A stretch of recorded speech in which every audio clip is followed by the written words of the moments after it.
तो आप सब कैसे हो। आज क्लास 12th का mathematics pre board examination 2023-24 paper को सॉल्व करेंगे, जिसका कोड गिवन बच्चों 041, जो इवनिंग शिफ्ट का पेपर है बच्चों, जो मैक्सिमम मार्क्स 80 नंबर का है। आवर ड्यूरेशन बच्चों 3 आवर्स का है। सेक्शन ए का पहला क्वेश्चन बच्चों गिवन है इवनिंग शिफ्ट का बच्चों। सेक्शन ए का पहला क्वेश्चन गिवन है the value of cos bracket pi upon 6 plus cos inverse -1/2 का रिजल्ट क्या होगा। इसको सॉल्व करते बच्चों, देखते कौन सा ऑप्शन मैच कर रहा है। तो आपको कंसेप्ट ध्यान रखना बच्चों, कॉस के अंदर अगर माइनस रहता है तो इसका फॉर्मूला आपको ध्यान रखना है, pi minus cos inverse x होता है। इस कंसेप्ट को बच्चों इस क्वेश्चन में हम यूज करेंगे। इस कंसेप्ट को आपको क्या करना है, ध्यान में रखना है। तो यहाँ पे लिखेंगे बच्चों कॉस पाई अपॉन 6 प्लस यहाँ पे माइनस है बच्चों, फॉर्मूला को अप्लाई करेंगे, पाई माइनस कॉस इनवर्स है, माइनस क्या हो जाएगा, रिमूव हो जाएगा, खत्म हो जाएगा, 1/2 हो जाएगा। जब भी बच्चों कॉस के अंदर अगर माइनस रहता है तो फॉर्मूला आपको ध्यान रखना, पाई माइनस कॉस इनवर्स है, माइनस क्या हो जाता है, खत्म हो जाता है। तो यहाँ पे लिखेंगे cos pi upon 6 plus pi minus 1/2 किस रिजल्ट पे होता है बच्चों, ध्यान रखना, कॉस के 1/2 जो रिजल्ट होता है बच्चों 60 डिग्री पे होता है। 60 डिग्री को रेडियन बदलेंगे तो पाई अपॉन क्या आएगा, 3 आएगा। यहाँ पर जाए कॉस एलसीएम लेंगे बच्चों, 6 यहाँ पे 1 है, 6 1 3 का जब एलसीएम लेंगे तो क्या आएगा, 6 है, क्या आएगा, 6 आएगा। यहाँ पे लिखेंगे बच्चों pi plus pi minus pi. 6 के टेबल में बच्चों 6 1 नंबर पे आएगा, 1 के टेबल में 6 नंबर पे आएगा, 3 के टेबल में 6 बच्चों 2 नंबर पे आएगा। तो यहाँ पे हो जाएगा cos pi plus 6 pi minus 2 pi divided by 6 हो जाएगा। अब क्या करेंगे बच्चों, 6 पाई में 1 पाई को ऐड करेंगे तो 7 पाई, 7 पाई में से 2 पाई को माइनस करेंगे तो जो रिजल्ट आ जाएगा बच्चों वह रिजल्ट आ जाएगा कॉस 6 में 1 को ऐड करेंगे तो 7, 7 में 2 को माइनस करेंगे तो जो रिजल्ट आएगा बच्चों 5 पाई डिवाइडेड बाई 6। अब यहाँ पे इसको लिख सकते हो बच्चों cos pi minus pi upon 6। जब इसको सिंप्लीफाई करेंगे तो यहाँ क्रॉस मल्टीप्लाई में 6 पाई और 6 पाई में से पाई को माइनस करेंगे तो 5 पाई अपॉन 6 आ जाएगा। यहाँ पे यूज करेंगे बच्चों ट्रिग्नोमेट्रिक कंसेप्ट का।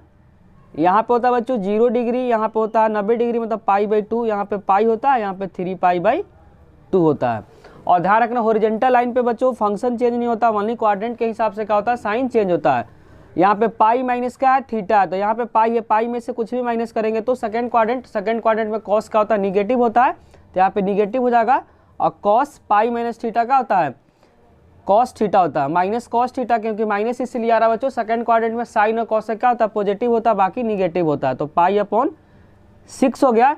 पाई अपॉन 6 का मतलब हुआ जो 30 डिग्री, 30 डिग्री पर जो रिजल्ट होता है वह होता है √3/2 होता है। तो यहाँ पे आंसर आ गया बच्चों √3/2। तो फर्स्ट का जो करेक्ट आंसर हो जाएगा -√3/2 होगा।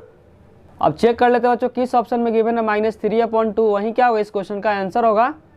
फर्स्ट का जो करेक्ट आंसर आ रहा है बच्चों सी आ रहा है।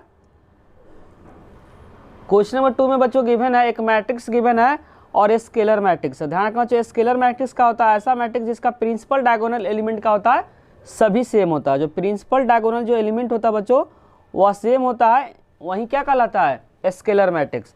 तो यहाँ पे लिखेंगे 2a - 4 इक्वल में 5 और 3b - 7 इक्वल में 5, क्योंकि प्रिंसिपल डायगोनल एलिमेंट का होता है बच्चों बराबर होता है, किस केस में, तो ध्यान रखना स्केलर मैट्रिक्स के केस में। तो यहाँ पे क्या करेंगे बच्चों, इस नंबर को इसके बराबर कर देंगे, क्योंकि क्या है स्केलर मैट्रिक्स और इसके क्या कर देंगे, बराबर कर देंगे। प्रिंसिपल डायगोनल एलिमेंट का होता है बच्चों स्केलर मैट्रिक्स के केस में क्या होता है, बराबर होता है। तो यहाँ पे लिखेंगे 2a - 4 इक्वल में 5, तो यहाँ से हो जाएगा बच्चों 2a इक्वल -4 है तो उधर जाएगा, जब प्लस हो जाएगा तो 5 में 4 को ऐड करेंगे तो 9, यहाँ से a का जो रिजल्ट आएगा बच्चों 9/2 आ जाएगा। उसी तरीके से इस नंबर को इसके बराबर करेंगे तो 3b - 7 इक्वल में हो जाएगा बच्चों 5, तो 3b और माइनस है तो उधर जाएगा प्लस हो जाएगा, तो 3b इक्वल में हो जाएगा 7 5 12, और यहाँ पे 3 क्या मल्टीप्लाई में तो उधर जाएगा डिवाइड में हो जाएगा, तो 12/3 4 हो जाएगा। अब क्वेश्चन में क्या पूछा हुआ बच्चों, क्वेश्चन में पूछा 4a + b² पूछा हुआ। क्वेश्चन के अंदर क्या पूछा हुआ, 4a + b²। तो ए का रिजल्ट कितना बच्चों 9/2 है, क्या 9/2 प्लस बी कितना बच्चों 4 है, तो 4 का स्क्वायर कर देंगे। तो यहाँ 2 से 4 कट जाएगा बच्चों 2 नंबर पे, 2 9 जा 18 और 4 को 4 से करेंगे तो क्या 16 आएगा। जब इन दोनों को ऐड करेंगे तो 8 6 14 34 आ जाएगा। तो सेकंड का जो करेक्ट आंसर हो जाएगा बच्चों वह 34 होगा। अगर बच्चों समझने में आपको किसी भी प्रकार का डाउट हो रहा है तो कमेंट बॉक्स में जरूर लिखिए। अब हम लोग चेक कर लेते हैं बच्चों सेकंड क्वेश्चन में किस ऑप्शन में 34 दिया वहीं क्या होगा इस क्वेश्चन का आंसर होगा, जो कि बच्चों ऑप्शन नंबर ए में गिवन है। तो सेकंड का जो करेक्ट आंसर हो जाएगा वह ए हो जाएगा। क्वेश्चन नंबर 3 में बच्चों गिवन है एक मैट्रिक्स है बच्चों, ऑर्डर कितने का 2 क्रॉस 2 का है। इसमें बोला कि अगर आई जे बराबर है तो आई प्लस जे क्या होगा फंक्शन होगा, और आई जब जे के बराबर नहीं होगा तो आई माइनस जे होगा। तो उस केस में बताना है बच्चों ए स्क्वायर जो होगा वो मैट्रिक्स किसके बराबर होगा। बच्चों इसी कंसेप्ट से क्या करेंगे हम लोग मैट्रिक्स को बनाएंगे, उसके बाद क्या करेंगे जो मैट्रिक्स बनेगा उसका क्या करेंगे स्क्वायर निकाल देंगे, वहीं क्या होगा इस क्वेश्चन का आंसर होगा। बच्चों 2 क्रॉस 2 का तो मैट्रिक्स को मान लेते हैं लेट ए मैट्रिक्स है। 2 क्रॉस 2 में ये हो जाएगा बच्चों फर्स्ट रो फर्स्ट कॉलम, ये हो जाएगा फर्स्ट रो सेकेंड कॉलम, और ये हो जाएगा बच्चों सेकेंड रो फर्स्ट कॉलम, ये हो जाएगा सेकेंड रो सेकेंड कॉलम। और यहाँ पे क्वेश्चन में मेंशन कर रखा बच्चों कि अगर आई जे के बराबर है तो जो लेंगे वो क्या लेंगे बच्चों, वह लेंगे आई प्लस जे लेंगे। अगर आई जे के बराबर नहीं है उस केस में लेंगे आई माइनस जे को कंसीडर करेंगे। तो यहाँ पे बच्चों फर्स्ट रो फर्स्ट कॉलम में क्या है आई जे के बराबर है, तो दोनों को क्या कर देंगे ऐड कर देंगे, आई और जे को ऐड कर देंगे। तो आई कितना है 1 है और जे भी कितना 1 है, तो 1 1 को ऐड करेंगे तो क्या आ जाएगा 2 आ जाएगा, क्या आ जाएगा 2। तो यहाँ लिखेंगे 2। इस केस में बच्चों आई जे बराबर नहीं है, आई जे बराबर नहीं है तो उस केस में आई में से जे को क्या कर देंगे माइनस करेंगे। आई होता बच्चों पहला नंबर और जे होता दूसरा नंबर, तो 1 में से 2 को माइनस करेंगे तो माइनस का 1 आ जाएगा। उसी तरीके से बच्चों यहाँ पे क्या है 2 और 1 है, तो यहाँ आई जे बराबर नहीं है। आई जे अगर बराबर नहीं है तो उस केस में आई माइनस जे को क्या करना माइनस करना है। तो आई यहाँ पे क्या है 2 है और जे कितना है 1 है, तो 2 में से 1 को माइनस करेंगे तो 1 आ जाएगा। और यहाँ पे बच्चों आई जे के बराबर है तो दोनों को क्या कर देना जोड़ देना है, तो 2 में 2 को ऐड करेंगे तो क्या आएगा 4 आ जाएगा। मैट्रिक्स बच्चों तैयार हो गया। इस मैट्रिक्स का क्या करना है स्क्वायर निकालना है। क्वेश्चन ने बोला इस मैट्रिक्स का क्या निकालना है स्क्वायर निकालना है। तो स्क्वायर मैट्रिक्स को क्या लिख सकते हो 2 बार लिख सकते हैं, क्या लिख सकते हो बच्चों 2 बार। इसी मैट्रिक्स को 2 बार लिख कर क्या करेंगे मल्टीप्लाई कर देंगे। तो पहला मैट्रिक्स बच्चों यहाँ पे 2 -1 1 4, और दूसरा मैट्रिक्स भी सेम है। तो दूसरा मैट्रिक्स को लिखेंगे बच्चों 2 -1 1 4। ऑर्डर कितना बच्चों 2 क्रॉस 2 का है, 2 क्रॉस 2 का है। तो रिजल्टेंट जो मैट्रिक्स आएगा वो भी क्या आएगा बच्चों 2 क्रॉस 2 का आएगा। अब क्या करते हैं मल्टीप्लाई करते हैं, तो ध्यान रखना फर्स्ट रो को फर्स्ट कॉलम से करेंगे तो 2 2 जा क्या हो जाएगा 4, और -1 को +1 से करेंगे तो माइनस का 1। तो यहाँ पे हो जाएगा बच्चों फर्स्ट रो फर्स्ट कॉलम, फिर फर्स्ट रो सेकेंड कॉलम। तो 2 को -1 से करेंगे तो माइनस का 2, और -1 को 4 से करेंगे तो माइनस का 4 हो जाएगा। अब उसी तरीके से बच्चों यहाँ पे करेंगे सेकेंड रो फर्स्ट कॉलम, तो 1 को 2 से करेंगे तो 2, और 4 को 1 से करेंगे तो 4 आ जाएगा। और यहाँ पे करेंगे बच्चों सेकेंड रो सेकेंड कॉलम, तो सेकेंड रो सेकेंड कॉलम 1 को -1 से करेंगे तो -1, और 4 को 4 से करेंगे तो 16 आ जाएगा। और जो रिजल्टेंट जो मैट्रिक्स है उसका ऑर्डर क्या आएगा बच्चों 2 क्रॉस 2 का आएगा। अब क्या करना जस्ट सिंप्लीफाई करना, 4 में से 1 को माइनस करेंगे तो जो रिजल्ट आएगा बच्चों 3 आएगा, और -2 -4 माइनस का 6, और 2 में 4 को ऐड करेंगे तो 6, और 16 में 1 को माइनस करेंगे तो 15 आ जाएगा। ए स्क्वायर ऑर्डर कितना बच्चों 2 क्रॉस 2, किसका रिजल्ट आ गया बच्चों ए स्क्वायर का रिजल्ट आ गया। तो ए स्क्वायर का जो रिजल्ट आ गया बच्चों मैट्रिक्स आ गया 3 -6 6 और 15। चेक कर लेते हैं बच्चों किस ऑप्शन में गिवन है, जो कि ऑप्शन नंबर बच्चों ए में गिवन है। तो थर्ड का जो करेक्ट आंसर हो जाएगा वह ए हो जाएगा।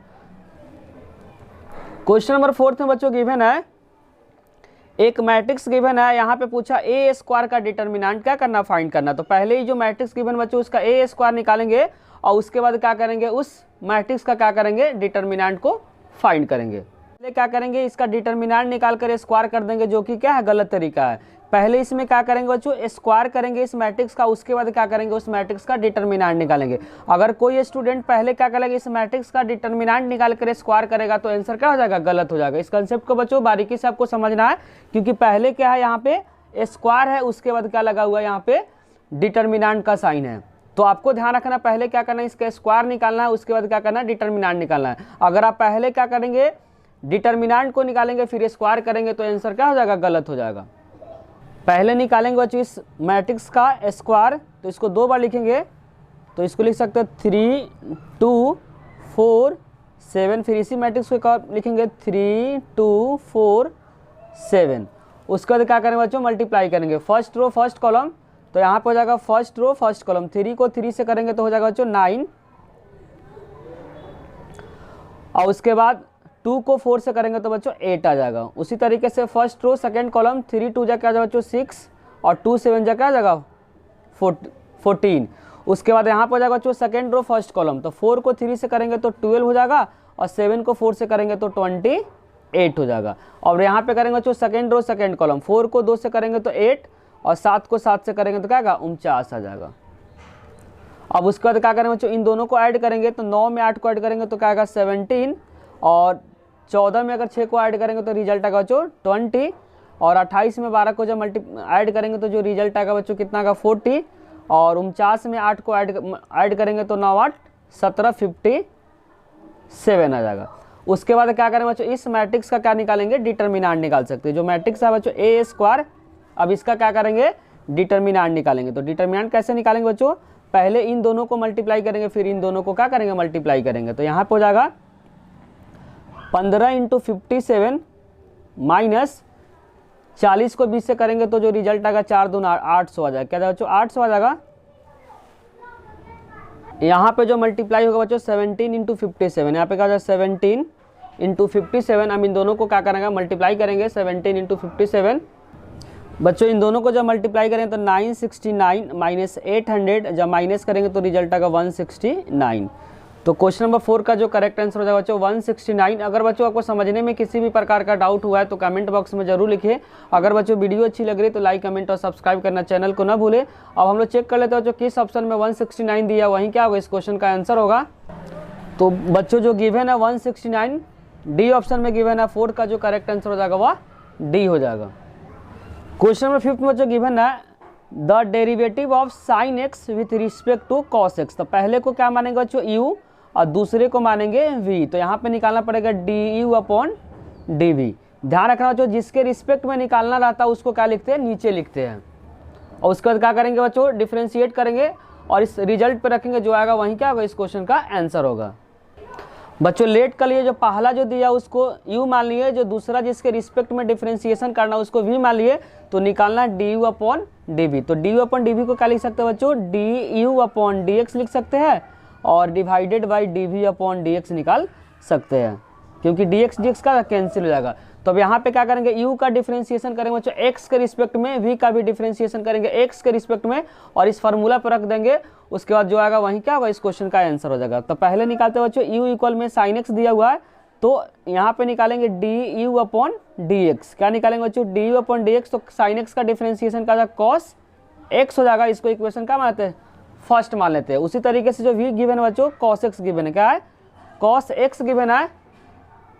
अब निकालेंगे बच्चों v का डिफरेंशिएशन, क्या करेंगे x के रिस्पेक्ट करता है dv/dx, और कॉस का आपको ध्यान रखना माइनस का साइन x होता है। क्या होता है, माइनस का साइन x होता है। इस इक्वेशन को क्या मान लेते हैं, 2 मान लेते हैं। अब इस फार्मूला पर रख देंगे बच्चों, पहले रखेंगे du/dx का रिजल्ट। तो पहले रखेंगे बच्चों du/dx का, क्योंकि du/dv का फार्मूला जस्ट लिखे थे बच्चों, क्या लिखे थे, इसको लिख सकते हैं du/dx डिवाइडेड बाई dv/dx। यहाँ dx का कैंसिल हो जाएगा। तो du/dx का जो रिजल्ट निकाले बच्चों, क्या निकाले हैं, cos x निकाले। यहाँ पे cos x लिखेंगे, और dv/dx क्या माइनस का साइन x है। तो cos अपॉन साइन क्या होता है बच्चों, कॉट होता है, माइनस है तो माइनस का कॉट x हो जाएगा। तो जो करेक्ट आंसर हो जाएगा बच्चों क्वेश्चन नंबर 5 का माइनस का कॉट x। अगर बच्चों समझने में आपको किसी भी प्रकार का डाउट हो रहा है तो कमेंट में उसको जरूर लिखिए। चेक कर लेते हो जो किस ऑप्शन में गिवन है माइनस का कॉट x, यही क्या होगा इस क्वेश्चन का आंसर होगा। 5th का जो करेक्ट आंसर हो जाएगा बच्चों डी हो जाएगा। क्वेश्चन नंबर 6 में बच्चों गिवन है choose the interval which function f(x) equal में 2x plus cos x is strictly increasing function. बच्चों डिफरेंशिएशन करेंगे दोनों तरफ, तो यहाँ हो जाएगा f'(x), दो क्या बच्चों कांस्टेंट है, x का डिफरेंशिएशन क्या होगा 1 होता है, और cos x का होता है माइनस साइन x। तो f'(x) इक्वल हो जाएगा 2 माइनस साइन एक्स। और ध्यान रखना जो साइन एक्स का जो रिजल्ट होता है आपको ध्यान रखना -1 से लेकर 1 के बीच में क्या होता है, एग्जिस्ट करता है। आपको ध्यान रखना जो साइन एक्स का जो रिजल्ट होता है -1 से 1 के बीच में एग्जिस्ट करता है। तो यहाँ पे बच्चों -1 से 1 के बीच में अगर रिजल्ट रखेंगे तो हमेशा जो रिजल्ट आएगा बच्चों क्या आएगा, प्लस में रिजल्ट आएगा। डिफरेंशिएशन का जो रिजल्ट आएगा बच्चों, एक्स का रिजल्ट आप कुछ भी रखेंगे तो साइन का आपको पता है कि साइन का जो रिजल्ट होता है -1 से लेकर 1 के बीच में होता है। तो यहाँ पे -1 से 1 के बीच में रखेंगे तो 2 में से माइनस करेंगे तो हमेशा जो रिजल्ट आएगा बच्चों पॉजिटिव आएगा। एक्स का रिजल्ट आप कुछ भी रखने के बाद ध्यान रखना है कि साइन एक्स का जो रिजल्ट होता है -1 से लेकर 1 तक होता है। तो यहाँ पे बच्चों स्ट्रिक्टली फंक्शन में एक्स का जो रिजल्ट होगा -इनफाइनाइट से इनफाइनाइट के बीच में रखने के बाद, क्योंकि साइन एक्स का रिजल्ट आपको ध्यान रखना एक्स कुछ भी रखो, जो साइन एक्स का रिजल्ट जो चेंज होता है -1 से 1 के बीच में चेंज होता है, -1 से 1 के बीच में रखेंगे तो रिजल्ट हमेशा क्या आएगा, 2 में से कुछ भी -1 और 1 के बीच में लेंगे, 2 में से माइनस करेंगे तो हमेशा क्या आएगा, 0 से ज़्यादा आएगा। तो आपको ध्यान रखना इसका बच्चों जो स्ट्रिक्टली इंक्रीजिंग फंक्शन का जो रिजल्ट आएगा -इनफाइनाइट से इनफाइनाइट के बीच में होगा, क्योंकि साइन एक्स का रेंज आपको ध्यान रखना -1 से 1 के बीच में होता है। इसीलिए एक्स का यहाँ पे रिजल्ट हो जाएगा -इनफाइनाइट से इनफाइनाइट। इसीलिए बच्चों यहाँ एक्स का रिजल्ट होगा -इनफाइनाइट से इनफाइनाइट के बीच में। तो इसका करेक्ट आंसर हो जाएगा -इनफाइनाइट से इनफाइनाइट के बीच में, जो कि बच्चों ऑप्शन नंबर क्या है, ए में गिवन है। तो 6 का जो करेक्ट आंसर हो जाएगा वह ए हो जाएगा। क्वेश्चन नंबर 7 में बच्चों गिवन है द वैल्यू ऑफ -π/2 से π/2 x cos x plus x के पावर 5 प्लस 4 और -tan क्यूब एक्स dx का इंटीग्रेशन क्या होगा। तो यहाँ पे बच्चों ऑड इवन का कंसेप्ट से क्या करेंगे, क्वेश्चन को सॉल्व करेंगे। बच्चों ध्यान रखना ऑड फंक्शन क्या होता है, ऑड फंक्शन और इवन फंक्शन से क्वेश्चन को क्या करेंगे, सॉल्व करेंगे। थोड़ा सा आइडिया बता देते हैं बच्चों ऑड फंक्शन और इवन फंक्शन का। अगर फंक्शन को माइनस से रिप्लेस करते हैं, अगर माइनस बाहर आ जाता है तो उस फंक्शन को बोलते हैं बच्चों ऑड फंक्शन। और ऑड फंक्शन का इंटीग्रेशन आपको ध्यान रखना है, उस केस में ऑड फंक्शन का इंटीग्रेशन क्या होता है, 0 होता है। जबकि इवन फंक्शन जो होता है बच्चों, इवन फंक्शन उस माइनस फंक्शन को माइनस से रिप्लेस करते हैं तो माइनस का होता है, खत्म हो जाता है, प्लस में आता है। उस केस में इंटीग्रेशन 0 नहीं होता बच्चों, उस केस में इंटीग्रेशन का रिजल्ट आपको ध्यान रखना है। या ध्यान रखना जो लिमिट होता है ऑड या इवन फंक्शन कंसेप्ट तभी अप्लाई कर पाएंगे जब लिमिट क्या होगा, सेम होगा, साइन क्या होगा, अपोजिट होगा। माइनस से स्टार्ट होगा और प्लस पे क्या होगा, खत्म होगा। लिमिट क्या रहेगा बच्चों, सेम रहेगा। जैसे यहाँ पे -π/2 से π/2 है तो उस केस में हो जाएगा बच्चों 2, 0 से जो भी यहाँ लिमिट दिया रहेगा बच्चों, यहाँ जैसे 0 से यहाँ पे क्या हो जाएगा π/2 और fx dx। तो यहाँ पे बच्चों अगर यहाँ पे रिप्लेस करेंगे, और ऑड फंक्शन का हमेशा ध्यान रखना कि क्या होता है। अब जैसे यह फंक्शन का बच्चों ऑड फंक्शन है, कैसे, क्योंकि जब माइनस से रिप्लेस करेंगे, इस वाले में करके दिखा देते हैं। माइनस से अगर जैसे मान लेते हैं fx क्या है, x cos x है, ठीक है। तो यहाँ पे माइनस से जब रिप्लेस करेंगे तो -x, यहाँ पर जाएगा -x cos -x। cos के अंदर माइनस का होता है बच्चों, खत्म हो जाता है तो माइनस का x cos x हो जाएगा। तो यहाँ से बच्चों माइनस से जब रिप्लेस किए तो माइनस का आ गया, बाहर आ गया। जब माइनस से बाहर आ गया, क्योंकि ये इसको क्या माने थे, fx माने थे, तो क्या होगा बच्चों, ऑड फंक्शन होगा। क्या होगा, ऑड फंक्शन। तो इसका जब इंटीग्रेशन करेंगे बच्चों तो क्या हो जाएगा, 0 हो जाएगा। उसी तरीके से यहाँ पे जब माइनस को रिप्लेस करेंगे तो यहाँ ऑड पावर है तो क्या माइनस से बाहर आ जाएगा, तो ऑड फंक्शन की वजह से क्या 0 हो जाएगा। यहाँ पे भी ऑड पावर है तो जब माइनस को करेंगे तो क्या जब माइनस बाहर आ जाएगा, तो यहाँ पे हो जाएगा बच्चों 0 हो जाएगा। सिर्फ बचेगा बच्चों 4। तो यहाँ पे 4 का डायरेक्ट क्या करेंगे हम लोग, इंटीग्रेशन करेंगे। तो यहाँ पे सिंपल बचेगा इंटीग्रेशन बच्चे, बाकी ऑड फंक्शन की वजह से क्या हो जाएगा, 0 हो जाएगा। यहाँ पे 2, 0 से π/2 और सिर्फ 4 बचेगा, dx बचेगा। ध्यान रखना बच्चों ऑड के वजह से सारे क्या हो गए, रिजल्ट 0 हो गए। सिर्फ बच्चों इसमें क्या बचा था, सिर्फ कांस्टेंट वाले टर्म बचा था, बाकी ऑड है, ये भी ऑड फंक्शन है, क्योंकि माइनस से रिप्लेस करेंगे तो माइनस बाहर आ जाएगा। ये भी क्या है, माइनस से रिप्लेस करेंगे तो माइनस बाहर आ जाएगा, ऑड फंक्शन है भी ऑड फंक्शन।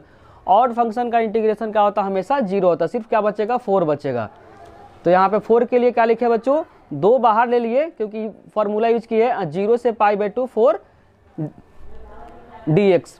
तो 4 2 जा क्या हो जाएगा बच्चों, 8 हो जाएगा। और dx का इंटीग्रेशन आपको ध्यान रखना है कि x होता है, और यहाँ π/2 हो जाएगा, यहाँ पे 0 हो जाएगा।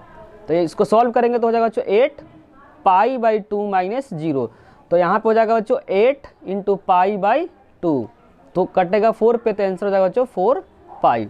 तो 7 का जो करेक्ट आंसर हो जाएगा बच्चों वह 4 पाई हो जाएगा। क्वेश्चन नंबर 7 का जो करेक्ट आंसर हो जाएगा बच्चों वह बी हो जाएगा। क्वेश्चन नंबर 8 में बच्चों गिवन है the derivative of sine inverse x plus sec inverse 1/x with respect to x के रिस्पेक्ट में क्या करना है, इसको डिफ्रेंसिएशन करना है। तो यहाँ पे बच्चों को ध्यान रखना है, साइन इनवर्स एक्स जब इसको उल्टा करेंगे तो यहाँ पर सेक का उल्टा क्या कॉस 1/x की जगह क्या एक्स फार्मूला होता है बच्चों, इसके जगह पे क्या लिख सकते हैं, कॉस इनवर्स एक्स लिख सकते हैं। और sign inverse x plus cos inverse x किसके बराबर होता है, ध्यान रखना, π/2 के बराबर होता है। अब π/2 क्या कांस्टेंट है, कांस्टेंट का डेरिवेटिव करते तो रिजल्ट क्या आएगा, 0 आएगा। ध्यान रखना बच्चों, कांस्टेंट का डेरिवेशन क्या होता है, डेरिवेटिव का होता है 0 होता है, तो इसका आंसर हो जाएगा बच्चों 0, जो कि ऑप्शन नंबर क्या है, ए में गिवन है। ध्यान रखना बच्चों, ये फार्मूला होता है सेक इनवर्स एक्स 1/x को क्या लिख सकते हैं, कॉस इनवर्स एक्स। यहाँ फार्मूला बन गया sign inverse x plus cos inverse x किसके बराबर है, π/2। अब π/2 क्या कांस्टेंट है, कांस्टेंट का डेरिवेटिव क्या होता है, 0 होता है। तो क्वेश्चन नंबर 8 का जो करेक्ट आंसर हो जाएगा वह क्या हो जाएगा, ए हो जाएगा। क्वेश्चन नंबर 9 में बच्चों गिवन है द प्रोडक्ट, प्रोडक्ट मतलब मल्टीप्लाई करना, order and degree of the differential equation. ध्यान रखें, जिसका ऑर्डर हाईएस्ट होता है उसी का हम क्या लेते हैं बच्चों, पावर लेते हैं। तो ऑर्डर यहाँ पे क्या हो जाएगा, 2 हो जाएगा, और डिग्री क्या हो जाएगा बच्चों, 3 हो जाएगा। डिग्री का जो डी है ही, डिग्री का 3 है, इसको प्रोडक्ट बोला तो दोनों को आपस में क्या कर देंगे, मल्टीप्लाई करेंगे। 2 3 का हो जाएगा 6 हो जाएगा, तो इसका करेक्ट आंसर हो जाएगा बच्चों बी हो जाएगा। आपको ध्यान रखना, जिसका हायर ऑर्डर रहेगा उसी का हम लोग क्या लेते हैं, पावर लेते हैं, मतलब डिग्री लेते हैं। तो हायर ऑर्डर क्या है बच्चों, यहाँ पे 2 है और इसका डिग्री कितना, 3 है। तो ऑर्डर हो गया 2 और डिग्री कितना होगा, 3। यहाँ पे प्रोडक्ट बोला तो दोनों को आपस में मल्टीप्लाई कर दिए, तो आंसर आ गया 6, जो कि ऑप्शन नंबर क्या है, बी में गिवन है। क्वेश्चन नंबर 10 में बच्चों गिवन है 2 वेक्टर ए इक्वल में गिवन बच्चों 3i plus mj plus n के, दूसरा वेक्टर बच्चों -6i plus -8j plus 10 collinear है। कोलिनियर में बच्चों ध्यान रखना है i j k का रेशियो क्या होता है, बराबर होता है। यहाँ पे i का रेशियो क्या बच्चों, i का कंपोनेंट क्या 3 है और यहाँ पे i का कंपोनेंट क्या है, -6 है, तो -6 लिखेंगे। उसी तरीके से बच्चों यहाँ पे j का कंपोनेंट क्या है, m है, और यहाँ पे j का कंपोनेंट का -8 है। उसी तरीके से यहाँ पे k का कंपोनेंट क्या है, n है, और यहाँ पे k का कंपोनेंट क्या है, 10 है। और रेशियो हमेशा क्या होता है बच्चों, बराबर होता है। तो 3 से 6 कट जाएगा 2 नंबर पे। अब इन दोनों को क्या करेंगे, जैसे यहाँ पे -1/2 हो जाएगा और m -8 और हो जाएगा बच्चों यहाँ पे n/10 हो जाएगा। तो पहले इन दोनों को क्या करेंगे, इक्वेट करेंगे। इन दोनों को जब इक्वेट करेंगे तो यहाँ पे हो जाएगा बच्चों माइनस माइनस, जैसे -1/2 और m -8। तो यहाँ पे -8 को इधर भेजेंगे तो माइनस माइनस का जब प्लस हो जाएगा तो यहाँ पे हो जाएगा बच्चों -8, और यहाँ पे एक और माइनस है, इसका और इसका 2 बार हो जाएगा, यहाँ पे 2 हो जाएगा। तो सॉल्व करेंगे तो क्या जाएगा, 4 हो जाएगा। m का रिजल्ट आ गया 4। उसी तरीके से बच्चों पहले और इसको क्या करेंगे, इक्वेट करेंगे। तो इस दोनों को जब इक्वेट करेंगे तो n इक्वल में हो जाएगा, यहाँ पे 10 आ जाएगा। इस केस में इसको इक्वेट करें तो 10 यहाँ पे आ जाएगा 10/2 हो जाएगा, क्या हो जाएगा -10 का जब 2 हो जाएगा तो कटिंग करेंगे तो 5 हो जाएगा। m का रिजल्ट आ गया 4, जबकि n का रिजल्ट कितना आ गया, 5 आ गया। और m का रिजल्ट कितना हो गया बच्चों, n का रिजल्ट किस में, माइनस में है। n का रिजल्ट किस में है, माइनस में, क्योंकि यहाँ पे माइनस है। और m का रिजल्ट क्या है, 4 है। और यहाँ पूछा m + n पूछा, क्या पूछा बच्चों, m + n। m का रिजल्ट क्या है, 4 है, और n का रिजल्ट क्या, -5 है। तो सिंप्लीफाई करें तो -1 आ जाएगा, जो कि ऑप्शन नंबर क्या है, डी में गिवन है। तो 10 का जो करेक्ट आंसर हो जाएगा वह डी हो जाएगा। सिंपली क्या किया बच्चों, कोलिनियर में i j k का जो क्या होता है, रेशियो बराबर होता है। उसी कंसेप्ट से क्या किए, m और n निकाल कर m + n कर दिए, जो कि क्या है, -1 है। 10 का जो करेक्ट आंसर हो गया वह डी हो गया। बच्चों जो बचे हुए क्वेश्चन है उसको पार्ट नंबर 2 में लेकर आएंगे। अगर बच्चों वीडियो अच्छी लगी तो लाइक, कमेंट और सब्सक्राइब करना चैनल को ना भूले। कमेंट करके बताना कि वीडियो आपको कैसा लगा। अगर बच्चों वीडियो अच्छी लगी तो लाइक, कमेंट और सब्सक्राइब करना चैनल को ना भूले। आप लोग कमेंट ही बच्चों हम लोग को मोटिवेट करता है वीडियो बनाने के लिए, साथ साथ दोस्तों के साथ शेयर करना भी ना भूले। Thank you.